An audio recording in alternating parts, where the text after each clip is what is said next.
Bhupalpally municipality పరిధిలోని 16, 17, 29 వార్డులు Ram Nagar, Subhash కాలనీలలో Congress party పట్టణ అధ్యక్షుడు దేవన్ ఆధ్వర్యంలో నిర్వహించిన జై భీమ్, జై బాపు, జై సంవిధాన్ రాజ్యాంగ పరిరక్షణ పాదయాత్రలో ముఖ్య అతిథిగా భూపాలపల్లి ఎమ్మెల్యే గండ్ర సత్యనారాయణరావు పాల్గొన్నారు.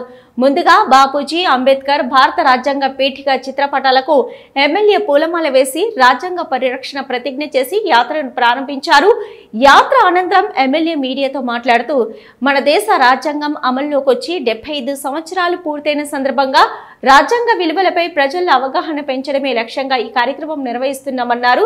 నేడు పేద, బడుగు, బలహీన వర్గాల ప్రజల ఆకాంక్షలు నెరవేరటం లేదని, ప్రధానికి పేద ప్రజల కంటే బడాబాబులు ముఖ్యమన్నారు. రాజ్యాంగం కేవలం ఒక పుస్తకం కాదని, అంబేద్కర్, గాంధీ, పూలే లాంటి గొప్ప వాళ్ళ ఆలోచనలతో కూడిన ఒక పవిత్ర గ్రంథం అన్నారు. గ్రామ, మండల స్థాయిలో ఈ కార్యక్రమాన్ని ప్రజల్లోకి తీసుకెళ్లాలని కోరారు. గాంధీ, అంబేద్కర్ ఆశయాలను, సిద్ధాంతాలను దేశంలో అమలు చేయాల్సిన సమయం వచ్చిందన్నారు. పాదయాత్ర సాగుతున్న క్రమంలో పలువురు కాలనీ వాసులు వారి సమస్యలను ఎమ్మెల్యే దృష్టికి తీసుకురాగా త్వరితగతిన సమస్యలను పరిష్కరించాలని మున్సిపల్ అధికారులకు ఎమ్మెల్యే సూచించారు. ఈరోజు 17, 16, 17, 29 డివిజన్లో జై బాపు, జై భీమ్, జై సంవిధాన్ పార్టీ కార్యక్రమం ద్వారా పాదయాత్ర ఈ 3 డివిజన్లో చేయడం జరిగింది. డివిజన్లో ఉన్నటువంటి సమస్యలు ప్రధానంగా మంచినీటి సమస్య, రోడ్ల సమస్య, చెత్త క్లీనింగ్ సమస్య వాళ్ళు చెప్పడం జరిగింది. అదేవిధంగా ఇవన్నీ కూడా మేము కమిషనర్ దృష్టికి తీసుకుపోయాం. ఆర్థికపరమైన సమస్యలు కూడా పెట్టి వాడలో, మున్సిపాలిటీలో ఉన్న సమస్యలు కూడా తీర్చిదిద్దడం జరుగుతుంది.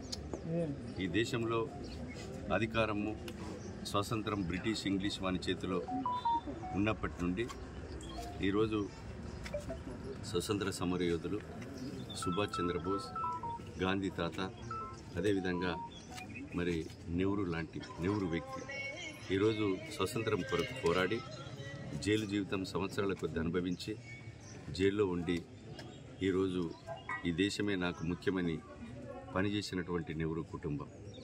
నెహ్రూ ప్రధానిగా ఉన్న సమయంలో డాక్టర్ బాబాసాహెబ్ అంబేద్కర్ న్యాయశాఖ మంత్రిగా మరి పనిచేసి ఈరోజు దళితులకు, అట్టడుగున అణగారినటువంటి పేద వర్గాలకు, ఎస్సీ, ఎస్టీ, బీసీ మరి రిజర్వేషన్ కల్పించి సమాజంలో, ప్రజాస్వామ్య దేశంలో పేదవాడు సమానంగా బతకాలని ఒక రాజ్యాంగాన్ని రాసినటువంటి వ్యక్తిని అమిత్ షా, మోడీ, మాజీ ముఖ్యమంత్రి కేసీఆర్ లాంటి వ్యక్తులు గతంలో అహంకారంతో, పదవి అహంకారంతో మరి డాక్టర్ బాబాసాహెబ్ అంబేద్కర్ రాజ్యాంగాన్ని కించపరిచే విధంగా రాజ్యాంగాన్ని మార్చవలసిన అవసరం ఉందని ఈరోజు అనేక ప్రకటనలు చేయడం జరిగింది.